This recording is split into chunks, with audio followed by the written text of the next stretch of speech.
আসসালামু আলাইকুম ভিউয়ার্স, আজকে চলে আসলাম আলবাহার ফার্মেসির পক্ষ থেকে একটি নতুন ওষুধ সম্বন্ধে আপনাদেরকে কিছু তথ্য দেওয়ার জন্য। আজকে আলোচনা করব ফিলুফার সম্বন্ধে। ফেরিক মেলট্রন একটি ঔষধ যা মূলত আয়রনের ডিফিসিয়েন্সি এবং যাদের রক্ত কম, শরীরে রক্ত স্বল্পতা, এই সকল রোগীদেরকে ডাক্তাররা দিয়ে থাকেন। তো আজকে এই কাকা আমার দোকানে আসে প্রায় এবং বিভিন্ন কাজে বাজারেও আসে। উনি একজন ব্যবসায়ী। তো এই কাকাকে এক ডাক্তারে এই ওষুধটা লিখেছে। তো আমার কাছে বলতেছে যে কাকা, এই ওষুধটা তো আসলে কি কাজ করবে? আমি তো ডাক্তার কাছে গিয়েছিলাম, ডাক্তার আমাকে এই ওষুধটা দিয়েছে। আমার শরীর দুর্বল, বসা থেকে ওঠার পরে শরীর কাঁপে, মাথা ঘোরায়, চোখে ঝাপসা দেখি। তো ডাক্তাররা অনেক পরীক্ষা নিরীক্ষা করে দেখতে পেয়েছে যে আমার শরীরে রক্ত স্বল্পতা। তো সেই ক্ষেত্রে এই ওষুধটা দিয়েছে। তো কাকারে বিশেষ করে বোঝানোর উদ্দেশ্যে আপনাদের কাছে এই ওষুধটা নিয়ে আজকে কিছু তথ্য শেয়ার করার চেষ্টা করব। ফিলুফার প্রাপ্তবয়স্কদের একটি আয়রনের স্বল্পতার চিকিৎসার জন্য নির্দেশিত। প্রতিটি ক্যাপসুলে আছে ফেরিক মেলট্রন INN 231.50 মিলিগ্রাম, যা 30 মিলিগ্রাম আয়রনের সমতুল্য। যাহা ফেরিক মেলট্রন অস্ত্রের প্রাচীরে জুড়ে গ্রহণের জন্য আয়রন সরবরাহ করে এবং ট্রান্সফেরিক এবং ফেরিটনের পরিবর্তন করে। এর দ্বারা ফেরিটন ও ট্রান্সফেরিক স্যাচুরেশনের সহ সিরাম আয়রন প্যারামিটারগুলি বৃদ্ধি পেতে দেখা যায়, যার কারণে শরীরের মধ্যে আমাদের যে আয়রনের ডিফিসিয়েন্সি আছে তা আস্তে আস্তে পূরণ হয়। বিশেষ সতর্কতা: ফিলুফার এর সাথে ব্যবহার করলে মাইক্রোফেলেটের ইথাইলেন স্টিডিউল, সিপ্রোফ্লক্সাসিন এবং ডক্সিসাইক্লিন সহ কিছু ওষুধের জৈব উপলব্ধতা কমাতে পারে, যাহার নিরাপত্তা এবং কার্যকারিতার উপর ক্লিনিক্যালি উল্লেখযোগ্য প্রভাব ফেলে। যেসব ক্ষেত্রে ফিলুফার প্রয়োজন, তো 4 ঘন্টা গ্যাপ রেখে ওষুধ খেতে হবে। সেই ক্ষেত্রে ফিলুফারের কিছু রয়েছে পার্শ্ব প্রতিক্রিয়া, যার মধ্যে পেট ফাঁপা, বমি বমি ভাব, বমি হওয়া এবং ডায়রিয়া, এই সকল কারণ দেখা দিতে পারে এবং মলের রঙের পরিবর্তন হতে পারে। তাছাড়াও এর অনেক উপকার আছে। যাদের আয়রনের ডিফিসিয়েন্সি আছে তাদের ক্ষেত্রে এই ওষুধটা খেতে পারেন।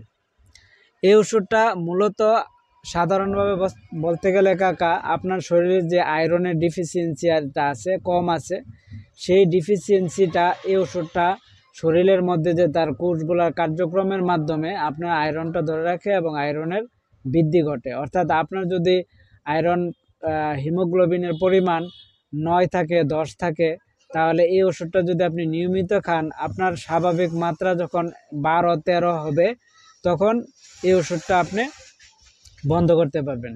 আপনার শরীরে যখন রক্তের মাত্রাটা 13, 12, 14 এরকম থাকে, তখন আপনি স্বাভাবিক থাকবেন। যখন এর নিচে চলে আসবে, তখন আপনার স্বাভাবিক কিছু লক্ষণ দেখা দিবে। চোখ ঝাপসা হবে বা শরীরের অঙ্গ প্রত্যঙ্গের যে রক্তের যে কাজগুলা, এই কাজগুলা আপনার অস্বাভাবিক দেখা দিবে। তো সেই ক্ষেত্রে এই ফেরিক মেলট্রোজ ক্যাপসুলটা মুখে গ্রহণ করতে হবে।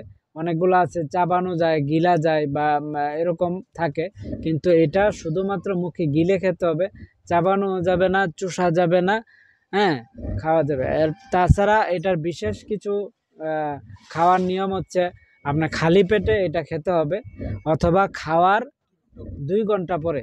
অর্থাৎ পেট যখন খালি থাকবে তখন এই ওষুধটা কার্যকারিতাটা বেশি হবে। আমরা অন্যান্য ওষুধ দেখা গেছে খাওয়ার সাথে সাথে খেয়ে ফেলি অথবা খাওয়ার আধা ঘন্টা 20 মিনিট আগে খাই, কিন্তু এটা খাওয়ার আগে যদি খান তাহলে আপনি 1 ঘন্টা আগে খেতে হবে, আর খাওয়ার পরে খেলে 2 ঘন্টা পরে খেতে হবে। এবং এর অনুমোদিত মাত্রা হচ্ছে, বেশিরভাগ ডাক্তাররা যেই নির্দেশনা দেয় সেই নির্দেশনা অনুসারে সকালে একটা, রাত্রে একটা 30 মিলিগ্রাম ফেরিক মেলট্রন ক্যাপসুল সকালে একটা, রাত্রে একটা, 2 বার করে খাবেন। এবং আপনার শরীরের যেই ডিফিসিয়েন্সি আছে এটা পূরণ হওয়ার আগ পর্যন্ত আপনি এটা চালাইতে হবে। অর্থাৎ আপনি 1 মাস 2 মাস খাওয়ার পরে এটা নির্দিষ্ট সময় নাই যে আপনি 1 মাস খেলেই চলবে। আপনি 1 মাস খাওয়ার পরে যদি আপনার আশানুরূপ যেই রেজাল্ট যে আমার আগে ছিল রক্তের পরিমাণ 11, এখন আমার 12 হয়েছে, আমার 12 চলতেছে না, আপনার 13 লাগবে, তাহলে আরও খেতে হবে। সেই ক্ষেত্রে আপনার নির্দিষ্ট যে চিকিৎসকের দেখাইছেন ওনাকে আবার যায় দেখাবেন, উনি আবার পরীক্ষা করবে, পরীক্ষা করার পরে আবার আপনি জানতে পারবেন যে হ্যাঁ আমার ওষুধের খাওয়ার ফলে আমার যেই পরিমাণটা তা বৃদ্ধি পাইছে। করে 12 সপ্তাহ এই ওষুধটা খেতে হয়, অর্থাৎ 3 মাসের মধ্যে খেলে আপনার যেই ডিফিসিয়েন্সি থাকে তা পূরণ হয়ে যায়।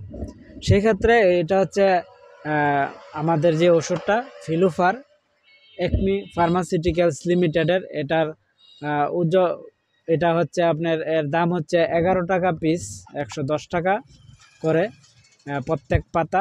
আপনি এটা খেতে পারেন। তাছাড়া এই ওষুধটা বিশেষ করে যাদের গর্ভবতী নারীরা আছেন, গর্ভবতী নারীদের ক্ষেত্রে এই ওষুধটা অনেক কার্যকরী, যেহেতু তাদের বেবি বয়স বৃদ্ধির পাশাপাশি গ্রোথের পাশাপাশি রক্তের ডিফিসিয়েন্সিটা বেশি থাকে, যার কারণে এই ওষুধটা দেওয়ার ফলে তার রক্তের যে ঘাটতিটা থাকে তা পূরণ হয়ে যায় এবং বাচ্চার গ্রোথটা ঠিক থাকে এবং ডেলিভারি পরবর্তী রক্তক্ষরণের ফলে রক্ত যে ক্ষয় হয় তার ক্ষেত্রেও এই ওষুধটা অনেক কার্যকরী।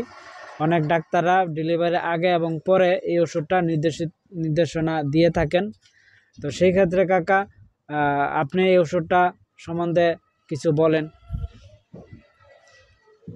বুঝতে পারছি আপনি যা বলছেন সমস্ত কিছু আমি ভালো করে বুঝতে পারছি। এটা সেবনের জন্য ভালো হবে, সেবন করার নিয়মগুলো জানতে পারছি ভালো। তো কাকা আজকে এই পর্যন্তই।